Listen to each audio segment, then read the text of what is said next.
Ruger LCR 327 revolver, an excellent choice for your first and last carry gun. Hi, I'm the Alabama Yankee. I've been carrying this gun for about 4 months. Previously, I've carried semis and other revolvers I've been carrying for about 5 years. I've been shooting since I was 10, which was unfortunately a half a century ago, and I am retired from the military. Now, why would I recommend a gun that can shoot almost as powerfully as a 357 for a newbie?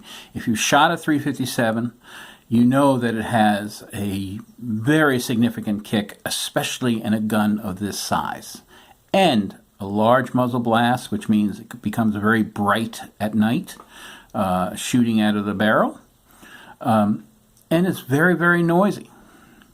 So why would I recommend this gun to a newbie? Well, the reason is this bullet right here. This is a 32 H R Magnum. It's almost the same size as the 327. The 327 is packed to a much higher pressure, and that's how it gets its significant and kick butt power.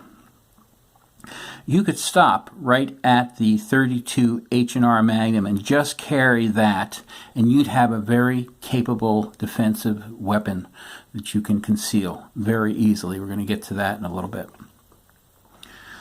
And it's very controllable. There's a link below to Critical Defense ad. It's about 1 minute that shows you, compares the kick that you get from a, not this gun, but from a revolver, from this to this, and it's very enlightening. Just look for it in the comments down below.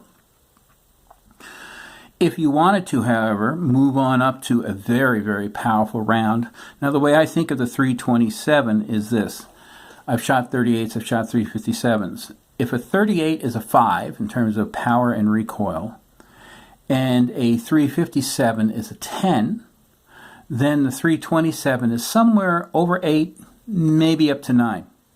So it's very powerful. It's much closer to the 357 in terms of power, yet there's less recoil. And to me, it sort of hits the sweet spot for recoil and power, especially if you're using low recoil ammo, which I do.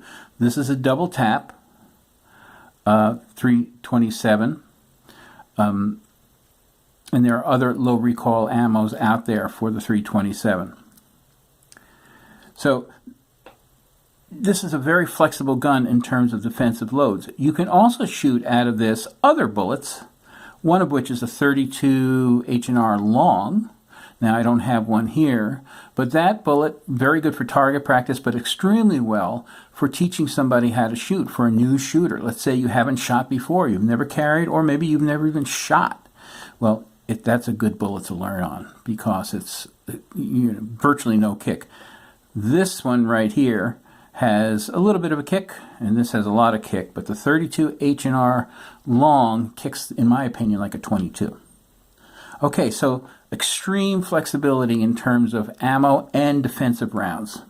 What else about this gun?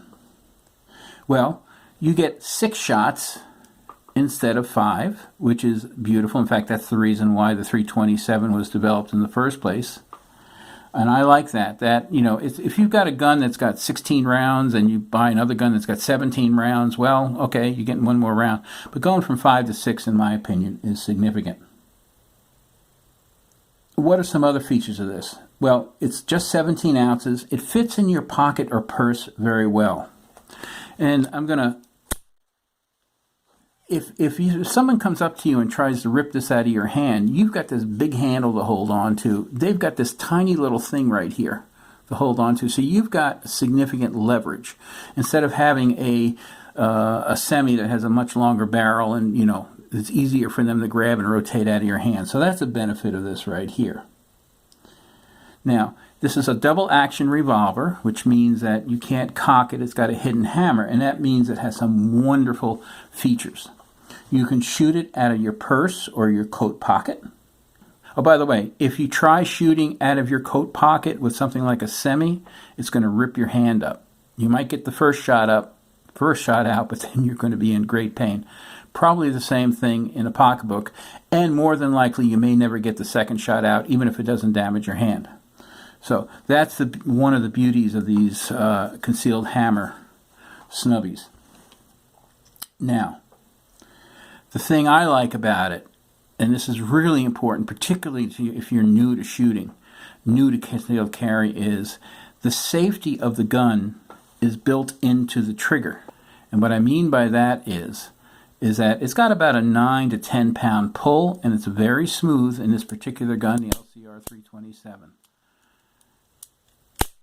In other words, you have to put effort into pushing this trigger back. It's not a hair trigger like you have on a lot of semis.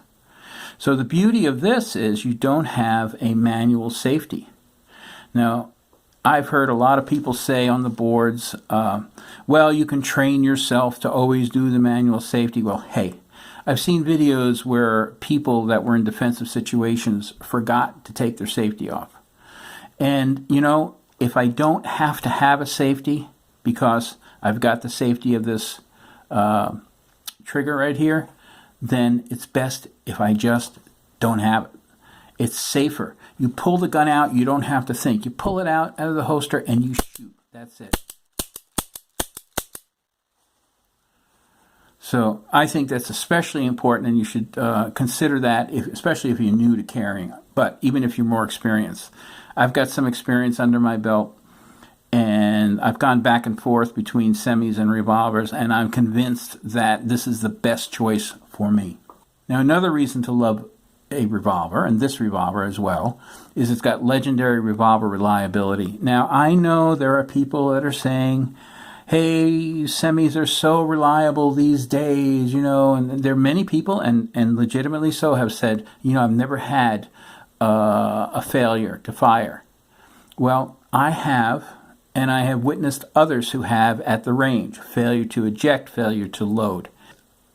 Again, if you can eliminate that possibility, why not? The story of my life is if something can go wrong, it will, and at the worst possible time. So that's something else that I think a newbie should consider.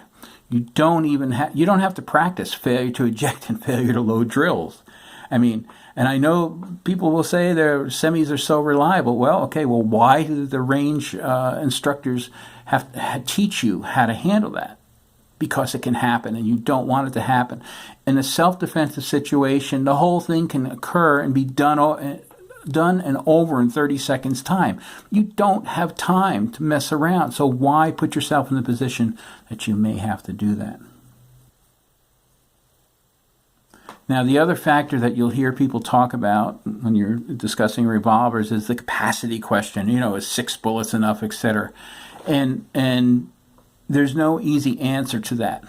I mean, statistically, I'm told that overall, 6 bullets is enough. But, you know, if you're under a terrorist attack, maybe it's not. If you're in an active shooter situation, it's probably not. The only thing I can say is you have to carry what's right for you. When I look at all the benefits of this revolver and of revolvers in general, you know, can shoot out of my pocket if I need to. Double action, no manual safety to mess with. No failure to ejects, no failure to loads. All of these things, when I count down the list, it's so concealable. It's, even though some people will say, oh, the semis are, you know, just so much more narrow. This has what they call just a very more organic shape. I mean, it doesn't quite outline a gun the way a semi does in your pocket if you're going to pocket carry this. By the way, this is a great pocket carry gun. And I do want to mention that I have a green laser on it. Oh, that's really going to darken things up.